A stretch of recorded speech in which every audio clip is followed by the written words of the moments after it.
इस भीड़ का ये जुनून कभी भी कम नहीं होता है।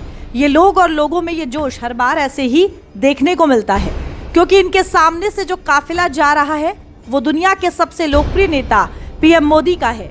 और पीएम मोदी के लिए दीवानगी का ये आलम एक नहीं, दो नहीं, बल्कि बार बार पूरी दुनिया में देखने को मिलता है। तस्वीरें ओडिशा के भुवनेश्वर की हैं, जहां ना कोई चुनाव है, ना ही कोई चुनावी माहौल सेट किया जा रहा है। ये झलक तब की है जब पीएम मोदी एक कॉन्फ्रेंस में शामिल होने के लिए ओडिशा पहुंचे हैं। पीएम मोदी शुक्रवार से 3 दिनों के ओडिशा दौरे पर है। ये पहला मौका है जब कोई प्रधानमंत्री राज्य में 3 दिनों तक रुकेगा। पीएम मोदी भुवनेश्वर के लोक सेवा भवन कन्वेंशन सेंटर में 30 नवंबर और 1 दिसंबर को होने वाली डीजीपी आईजी कॉन्फ्रेंस में शामिल होंगे। इस कॉन्फ्रेंस का उद्घाटन गृह मंत्री अमित शाह ने किया। कॉन्फ्रेंस में एनएसए अजीत डोभाल, खुफिया ब्यूरो के अधिकारी, राज्यों के डीजीपी, केंद्रीय रिजर्व पुलिस बल के महानिदेशक, रॉ, एनएसजी और एसपीजी के चीफ शामिल हो रहे हैं।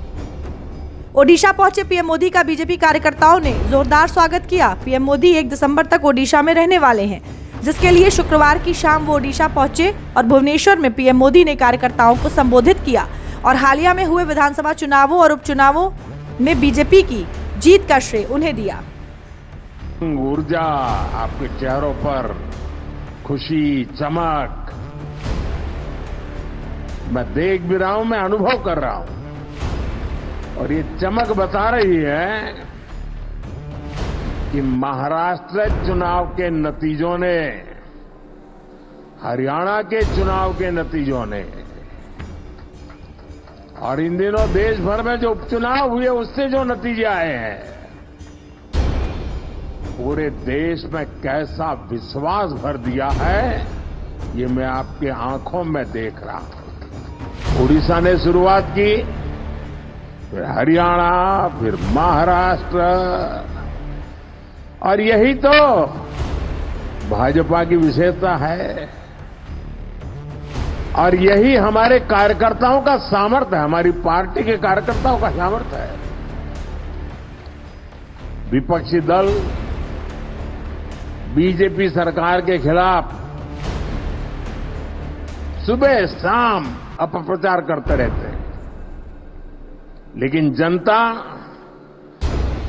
बीजेपी सरकार के कामों को देखकर उन्हें आशीर्वाद देने खुद मैदान में दौड़ पड़ती है।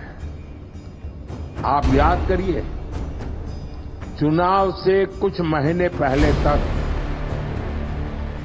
बड़े बड़े पॉलिटिकल एक्सपर्ट्स ओडिशा में बीजेपी को पूरी तरह से खारिज कर रहे थे। ये लोग कह रहे थे कि उड़ीसा में बीजेपी इतनी बड़ी ताकत बन ही नहीं सकती कि वो अपने आप अपने बलबूते पर सरकार बना ले। लेकिन जब परिणाम आए तो सारे के सारे अपने आप को बड़ा तीसमार का मानते थे। पीएम ने ओडिशा की धरती से जब चुनावी नतीजों का जिक्र किया तो सवाल विपक्ष के चुनावी मुद्दों पर भी उठाया और विपक्ष पर जमकर हमला बोला। लेकिन पिछले कुछ समय से एक बहुत बड़ा बदलाव आप सभी महसूस कर रहे हैं। भारत की संविधान की भावनाओं के उसे कुचल दिया जाता है।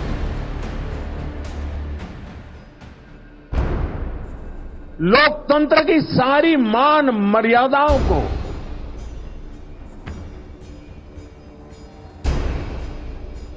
अस्वीकार किया जाता है। जो लोग सत्ता को अपना जन्मसिद्ध अधिकार समझते हैं,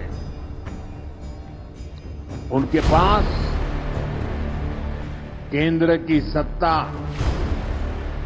पिछले 1 दशक से वो खो चुके हैं। अब पहले दिन से देश की जनता किसी और को आशीर्वाद दे, इसका गुस्सा जनता के ऊपर भी है। इस स्थिति ने उनके अंदर इतना गुस्सा भर दिया है कि वो देश के खिलाफ साजिश करने में जुटे हैं। ये लोग अपना गुस्सा जनता पर ही निकालने लगे। देश को गलत दिशा में ले जाने के लिए उन्होंने लोगों को गुमराह करना शुरू कर दिया।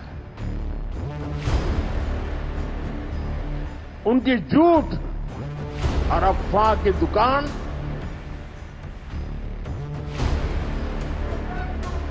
ये है।